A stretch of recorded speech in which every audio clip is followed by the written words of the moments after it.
انس کہتے میں گیا دروازہ کھولا تو ابو بکر صدیق تھے. میرے آقا فرماتے ہیں کہ ابو بکر کو جنت کی بشارت دے دو اور ابو بکر کو بتاؤ کہ تم میرے خلیفہ ہو. خلافت کی بشارت بھی دے دو، جنت کی بشارت بھی دے دو. پھر حاضر ہو گئے. ابو بکر بھی آپ کے پاس ہیں، انس بن مالک بھی پاس ہیں. کچھ دیر کے بعد پھر دروازہ کھٹکتا ہے. سرکار فرماتے ہیں انس جاؤ پتہ کرو کون ہے. پتہ کیا تو عمر بن خطاب ہے. عرض کی حضور عمر بن خطاب ہیں. فرمایا ان کو جنت کی بشارت بھی دے دو، ان کو یہ مبارک دے دو کہ میرے خلیفہ ابو بکر کے بعد تم خلیفہ بناؤ گے. بڑا واضح شاہ فرماتے. پھر آ کے بیٹھ گئے. دونوں یار بھی پاس ہیں.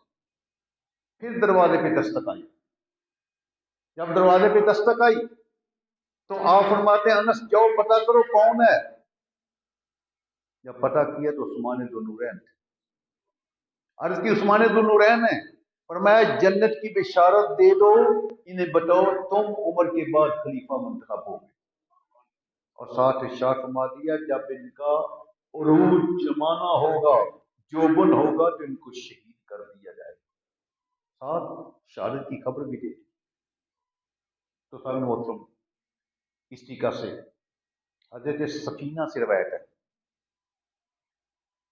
وہ روایت کرتے ہیں کہ آقا علیہ السلام نے ایک مسجد کی بنیاد رکھنی تھی.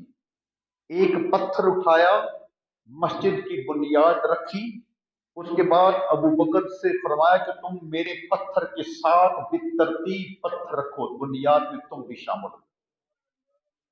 ابو بکر صدیق نے سرکار کے پتھر کے ساتھ جوڑواں پتھر بنیاد پر رکھا. پھر فرماتے ہیں اے عمر ابو بکر کے پتھر کے ساتھ اس کے پہلو میں تم بھی پتھر بنیاد پر رکھ دو.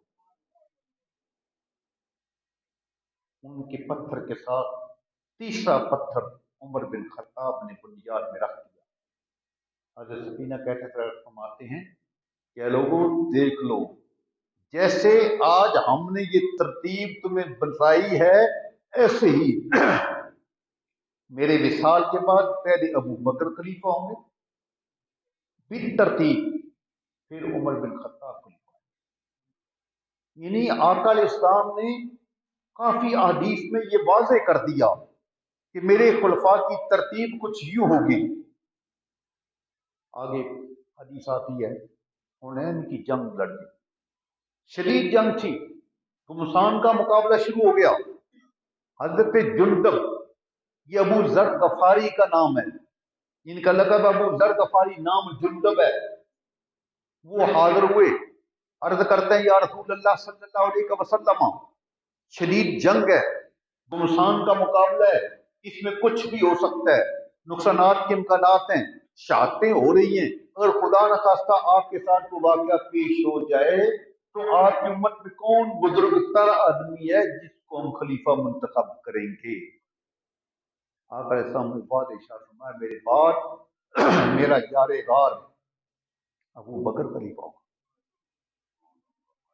پھر عرض کرتے ہیں یا اللہ جتنی شدت آ رہی ہے مقابلہ سخت ہے، یہ سلسلہ چل رہا ہے، شدید جنگ کے اندر امکانات کافی بڑھتے جا رہے ہیں. اگر ابو بکر صدیق کا بھی انتقال ہو جائے پھر کون ہوگا؟ اور میں ابو بکر کے ساتھ اگر واقعہ کوئی پیش ہو جائے پھر عمر بن خطاب خلیفہ ہوگا جو کہ صاحب رائے کا مالک ہے. کیونکہ حضور کا فرمان ہے کہ رب تعالیٰ نے حق عمر کی زبان پہ جاری کر دیا ہے. ہم خطبے میں پڑھتے ہیں رائے للوحی والحق، یہ ابو بکر عمر وہ ہیں جن کی رائے حق کے مطابق ہے. بے شمار بشارتیں دی ہیں کہ جس گلی میں میرا عمر آئے شیطان راستہ چھوڑ جائے، ساتھ وضاحت کر دی. پھر حضرت ابو ذر غفاری عرض کرتے ہیں یا اگر ان کے ساتھ بھی کوئی واقعہ پیش ہو جائے تو پھر کیا کریں گے؟ آقا علیہ السلام فرماتے ہیں پھر میرے عثمان بن عفان خلیفہ منتخب ہو. عثمان کون ہے؟ عثمان مجھ سے ہے، میں عثمان سے ہوں. ان عثمان کی شان کو واضح کیا. آپ کی अकद में सरकार ने दो अपनी बेटियां यके बाद दिगरी दी। जब दूसरी बेटी का इंतकाल हो गया, फरमाया अगर मेरे पास और बेटी होती तो वो भी मैं उस्मान के निकाह में। बल्कि यहां तक इतने असाकत लिखा है कि सरकार फरमाते अगर मेरी 40 बेटियां होती यके बाद दिगरे में उस्मान के निकाह में देता जाता। उस्मान वो है जिससे फरिश्ते भी हया करते हैं, तो उस्मान मुझसे है, मैं उस्मान से हूं। उसके बाद उस्मान गनी खलीफा हो। फिर अबू दर कहते अगर उनके साथ भी कोई वाकया पेश हो जाए तो फिर मैं अगर उनके साथ कोई हादसा पेश हो जाए तो फिर मेरा भाई है, मेरा कजन है, मेरा दामाद है अलीउल मुर्तजा, जो रोजे महशर मेरा मुसाहिब होगा, मैदान हशर में मेरे साथ होगा, उसको खलीफा मुतलक। यानी हजरत अबू दर की हदीस के मुताबिक चारों खलीफों की तरतीब अल्लाह के महबूब खुद इरशाद फरमा रहे हैं, साथ साथ हल्का हल्का तारफ भी फरमा रहे हैं कि अबू बकर वो है जो मेरे जिंदगी का साथ है, उमर वो है जिसकी जबान पे हक जारी होता है, उस्मान वो है जो मुझसे मैं उस्मान से हूँ, अली वो है जो रोज़े माशर भी मेरा मुसाहिब होगा। इसकी तरतीब आप इसी दिखाते आका इस्लाम का इरशाद है कि मेरे विसाल के बाद 30 साल तक खिलाफत हो, उसके बाद मलूकियत आएगी, सुल्तानियत आएगी, हाकमियत आएगी, खिलाफत खत्म हो जाएगी। कुछ यार लोग कहते हैं कि ये खलीफा का जो नारा है खुलफाए राशिदीन का, ये भी ठीक नहीं है, ये गलत है, नौजुबिल्लाह मिन ज़ालिक। हालांकि इसके ऊपर हम काफी हदीसें पेश कर रहे हैं, कुरान की आयत मौजूद हैं। मैंने आयत का इस्तेदलाल भी किया है, पीर सैयद मेहदी शाह साहब गोल्डी की तफसीर बयान की है, इमाम बाकर की तफसीर बयान की है कि मोहम्मद रसूलुल्लाह, मोहम्मद अल्लाह के रसूल हैं, वल्लज़ीना माअहू, इससे मुराद अबू बकर सिद्दीक हैं, और आगे शिद्दतुल कुफ़ार से मुराद उमर बिन खत्ताब हैं, रहमाओ बैनहुम से मुराद उस्मान ज़ुन्नूरैन है। तरतीब वही आ रही है, तराहुम रुक्कान सुज्जदा, और चौथी जगह पे सजदे के अंदर इम्तियाजी मकाम रखते हैं हजरत अली मुस्ताफ, जिनको बड़ा खूबसूरत लक़ब दिया है पीर मेरे शाह साहब फरमाते हैं इनको खातिमुल खुलफा कहो। जैसे सरकार की जात जो है वो खातिमुल अंबिया है, ऐसे अली मुर्तज़ा की जात है वो खातिमुल खुलफा है। बहुत खूबसूरत लक़ब उन्होंने दिया पीर मेरे शाह साहब ने। और यही तफसीर जो है हजरत इमाम बाकर ने बयान फरमाई है, कुरान में भी तरतीब इन्हीं के मुताबिक जा रही है। तो कुछ लोग कहते हैं नारा तहकीक गलत है, नारा तहकीक गलत कैसे? वो कहते नहीं जी, 30 साल पूरे नहीं होते, उसमें 6 माह कम रह जाते हैं, लिहाजा 6 माह जो है वो खिलाफत हजरत इमाम हसन के पास आई थी, उनका जमाना शामिल करो, फिर 30 साल पूरे जाते हैं, लिहाजा खलीफे 4 नहीं खलीफे 5 हो जाते हैं। फिर कहो कि वो खलीफा 5वां शामिल करें तो फिर खुलफाए राशिदीन हक 4 यार ना रहे, फिर 5वां भी शामिल करो तो 5 तनपाक बन गए, उधर भी 5 तनपाक, इधर भी 5 तनपाक, लिहाजा हक 4 यार का नारा गलत है। देखो सुनो समझो, एक तो तमाम के तमाम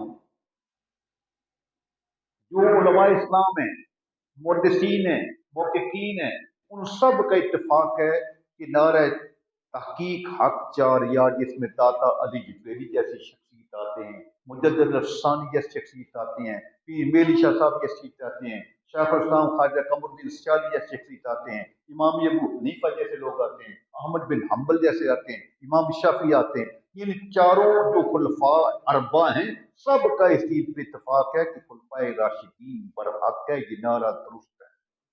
लेकिन आज को नाम निहाद मौलवी ये कहते हैं कि नहीं नारा गलत है। सोचो समझो, 6 महीने की खिलाफत जो है ये हजरत अली की खिलाफत का ततिम्मा है। हजरत हसन की खिलाफत बाप की खिलाफत का जिम्नी आ रही है। जैसे FIR काटी जाती है, FIR पहली होती है, लेकिन बाद में कोई मामूली कमी पेशी की जाती है, ये FIR का ततिम्मा हम काटते हैं, इसकी जिम्नी लिखते हैं, ضمنی FIR के तहत आती है, उसका ततिम्मा हुआ करती है। हजरत हसन की खिलाफत जो है वो तो उसका ततिम्मा है, किसका? अली रज़ा की खिलाफत का ततिम्मा है। बाकी यह है कि यार चार हैं। हजरत हसन हुसैन तो सरकार के बेटे हैं। सरकार फरमाते हैं ये फातिमा के भी बेटे हैं, मेरी बेटी की भी बेटे हैं। सरकार दो आलम ने हसन हुसैन को बेटा कहा है। जो बेटा होता है वो यार नहीं होता, बेटा बेटा होता है, यार यार होता है। सरकार फरमाते हैं ये चार यार हैं और ये हसन हुसैन तो मेरे बेटे हैं। लेकिन वो लोग जो कहते हैं नऊजुबिल्लाह मिन ज़ालिक ये खिलाफत गलत हो रही है, वो दर हकीकत इमाम हसन के गुस्ताख हैं। मैं वाज़ेह ऐलान कर रहा हूँ, पूरी जिम्मेदारी से कर रहा हूँ, मस्जिद में बैठ के पूरे जिम्मेदारी से कहता हूँ कि वो लोग जो अपने आप को सदात कहते हैं, अहले बैत के मुहिब कहते हैं, वो दर हकीकत अहले बैत के गुस्ताख हैं, सदात के वो मुनकर हैं। क्योंकि हजरत हसन ने ही अपने दौरे खिलाफत में अपनी मर्जी से सरकार की बशारत के मुताबिक दोनों भाइयों ने जाकर शाम में हजरत अमीर मुआविया के साथ जाकर पूरा लश्कर ले जाकर उनके हाथ पे बैठ की थी। सरकार का फरमान है ये मेरा बेटा सैयद होगा, सरदार होगा, दो मुसलमान खानदानों के दरमियान सुलह कराएगा। सरकार के हुक्म के मुताबिक, सरकार की बिशारत के मुताबिक, अली रज़ा के हुक्म के मुताबिक हजरत इमाम हसन अमीर मुआविया के हाथ पे बैत करते हैं। 1 साल नहीं, 2 साल नहीं, 6 महीने नहीं, तकरीबन यह है हजरत इमाम हसन और हुसैन का दौरे हुकूमत देखो, 19 साल तक इमाम मुआविया के हाथ पे हजरत इमाम हुसैन की बैत मौजूद है। हर साल तोहफे देते हैं, 10-10 लाख सालाना हदिया हजरत अमीर मुआविया इनकी खिदमत में 10 बस्ता पेश करते हैं। इमाम हसन के मुतल्लक आता है, गालिबन दाता जी जुबैरी लिखते हैं कि वो इमाम हुसैन के निर्णयों में से एक भाई को लिखते हैं कि कोई कासद आया, कोई साल आया, उसने बड़ी बदतमीजी से बात की। ये हौसला है सदात इकराम का, ये शहजादों का हौसला है कि घर में आके बदतमीजी करते हैं। फरमाया बैठ जा, भूखा है खाना खा, में कर, कुछ चाहिए? कहते हाँ हाँ मुझे जरूरत है। फरमाया बैठ जाओ, मुझे इंतजार है, कुछ देर बैठ जाओ। ये दाता अली जुबैरी लिखते हैं, फरमाते हैं कुछ देर के बाद एक कासद आया। कासद ने 5 थैलियां पेश की जो अशरफियों से भरी हुई थी। तो इमाम उस साइल को कहते हैं ये तोहफा मेरे लिए अमीर मुआविया ने भेजा है, मुझे अफसोस है कि मुझे तो शायद और ज्यादा था, जितना आया मैं तेरे हवाले करता हूं, अब राजी चला जा। ये उनका मामला है, जो इतनी मोहब्बत करते थे इन शहजादों के साथ, सदात कराम के साथ। तो ये कहते हैं ये गलत है, तो वो तो खुद गुस्ताख हैं सादात के, जो कहते हैं हमारी गुस्ताखी लोग करते हैं, हमारा एहतराम नहीं करते। जब तुम अपने वडेरों का एहतराम नहीं करते, हसन हुसैन का एहतराम नहीं करते, उनके साथ तुम मिशन में इख्लाफ करते हो, तुम्हारा एहतराम कौन करे? एहतराम तो उनका होता है जो अदब वाले हो। तो सामने मोहतरम, मैं अर्ज कर रहा था हजरत अबू बकर सिद्दीक की खिलाफत के हवाले बातें कर रहा था। तो एक मरतबा हजरत आयशा सिद्दीक़ा तय्यबा तहरा रज़ी अल्लाह ताला अन्हा अर्ज करती हैं, या साहब मुझे अपने विसाल के बाद अपने पहलू में दफन होने की इजाजत अता कर दो। अभी सरकार हयात हैं, आयशा सिद्दीक़ा ख्वाहिश का इज़हार कर रही हैं। ये अब्दुर्रहमान जामी अपनी किताब शवाहिद अन्नुबुव्वत के अंदर वाक़या दर्ज करते हैं, मुतबर सिका मुसन्नफ हैं। सरकार फरमाते हैं तुम मेरे एक पहलू में कैसे दफन हो सकती हो, वहां तो इतनी जगह नहीं है। मेरे पहलू में तो मेरा यारगार अबू बकर सिद्दीक आएगा, उसके पहलू में उमर फारूक आएगा, उनके साथ आगे हजरत ईसा रूहुल्लाह आएगा। इतनी जगह है, तो मेरे साथ कैसे आ? कुर्बानियां सरकार ने पहले अपनी हयात में तरतीब का जिक्र कर दिया। ऐ ऐशा तो मेरे पहलू में दफन नहीं हो सकती, मेरे पहलू में अबू बकर आएगा, उनके पहलू में उमर आएगा, उनके पहलू में फिर आगे हजरत ईसा रूहुल्लाह आएगा। तो सामने मोहतरम हजरत सिद्दीक़ अकबर रज़ियल्लाहु ताला अन्हु का जमाना, सरकार दो आलम की विसाल के बाद तकरीबन 2 साल चंद माह बनता है, 2 साल 2 माह चंद दिन। लेकिन आपके ज़माने का जिक्र करना भी जरूरी है कि आप कितने मुत्तकी थे, परहेजगार थे। सुबह खिलाफत का ज़माना लिया, گٹھڑیاں اٹھا لی، چلنے لگے۔ جب چلنے لگے تو راستے میں عمر بن خطاب نے راستہ روکا، ابو بکر کدھر جا رہے ہو؟ فرمایا میں اپنا پارچہ جاتی کا کاروبار ہے، تاجر ہوں، کپڑے بیچوں گا، بیوی بچوں کا پیٹ پالنا ہے۔ کہتے ہیں نہیں نہیں، تم واپس چلو، ہم تمہارا کچھ فیصلہ کرتے ہیں۔ حضرت عمر بن خطاب نے ابو عبیدہ دیگر کبار صحابہ کو جمع کیا کہ اب خلافت کی ذمہ داری ابو بکر صدیق نے سنبھال لی ہے، ان کا کوئی روزینہ خرچ مقرر کرنا چاہیے تاکہ نظام خلافت بھی چلتا رہے۔ تو فیصلہ یہ ہوا کہ آدھی بکری کا گوشت جی بھر کے روٹی ان کو دی جائے گی، یہ خلافت کی خدمت کریں گے۔ سادگی کی اتنے ساتھ تک تھی کہ جو بچیاں پہلے یتیم وغیرہ جن کے گھر میں مرد نہیں تھے وہ بکریاں لا کے دیتی تھی، ابو بکر ان کا دودھ دو کر ان بچیوں کو فارغ کرتے تھے، لیکن خلیفہ بننے کے باوجود بھی عمل وہی رہا، خدمت اس حد تک تھی۔ سیدنا فاروق اعظم ایک بڑھیا کے گھر خدمت کرتے تھے، جھاڑو دیتے، وہ نبی نہیں تھی، کمزور تھی، جھاڑو کرنا، صفائی کرنا، کھانا رکھ کے آنا۔ ایک مرتبہ ایسا ہوا کہ ان کے گھر پہنچنے سے قبل مائی کے گھر میں جھاڑو بھی ہو چکا ہے، کھانا بھی پڑا ہے، گھر صاف ستھرا ہے، سمجھ نہیں آئی کون کر کے۔ ایک دو دن ایسا ہوا، عمر فاروق کہتے ہیں میں نے ٹول گئی کہ کون بندہ مجھ سے پہل کر جاتا ہے، جب تلاش کی پتہ لگا وقت کا خلیفہ ابو بکر صدیق یہ خدمت ادا کرتا ہے، یہ ان کا جذبہ تھا خدمت کا۔ امیر المومنین بننے کے باوجود یتیموں غریبوں کی بکریوں کے دودھ دو کے دینا یہ ان کی ذمہ داری تھی۔ احتساب کا حال یہ تھا کہ آپ جو گھر میں خرچہ دیتے تھے، کافی عرصے کے بعد آپ کی زوجہ محترمہ نے ایک حلوے کی ڈش تیار کی، دسترخوان پہ آئی، پوچھا محترمہ یہ حلوہ کہاں سے آیا؟ کسی تحفہ پہ کوئی گفٹ آیا؟ عرض کہ نہیں حضور، جو آپ مجھے خرچہ دیتے ہیں نا اس خرچے سے میں نے تھوڑا تھوڑا بچا بچا کے اتنے عرصے سے ایک حلوے کی ڈش تیار کی ہے۔ قربان جائیں ان لوگوں کی تقوی پہ، پارسائی پہ، احتساب نفس پہ۔ ابو بکر فرماتے ہیں اس سے مطلب یہ بنتا ہے کہ اگر اتنا خرچہ ہم کم کر دیں تب بھی ہمارے گھر کا گزارا ہو سکتا ہے۔ وقت کا عمران حلوہ نہ کھائے، قوم کی خدمت کرے، اس کی ذمہ داری حلوے کھانا نہیں ہے۔ ہم اتنا کم کر کے خرچہ اور کم کریں گے، سادگی کے ساتھ چلیں گے، یہ ہے ان کا احتساب نفس۔ جب آخری وقت آتا ہے، وصال کا وقت آتا ہے، تو اپنے کبار صحابہ کرام سے مشورہ کر کے عمر بن خطاب کو نامزد کر دیا، فرمایا کہ یہ میرے خلیفہ ہوں۔ وصال کا وقت آیا تو فرمایا کہ حساب لگاؤ، جتنی تنخواہ میں نے اس 2 سال اور 2 مہینے چند دن کے اندر حاصل کی ہے، یہ ساری کی ساری تنخواہ فلاں زمین بیچ کر بیت المال میں جمع، اور دور خلافت میں 3 چیزوں کا اضافہ ہوا ہے، ایک اونٹنی، ایک غلام جو مجاہدوں کی تلواروں کو نکل کرتا تھا، سیکل کرتا تھا، اور ایک چادر۔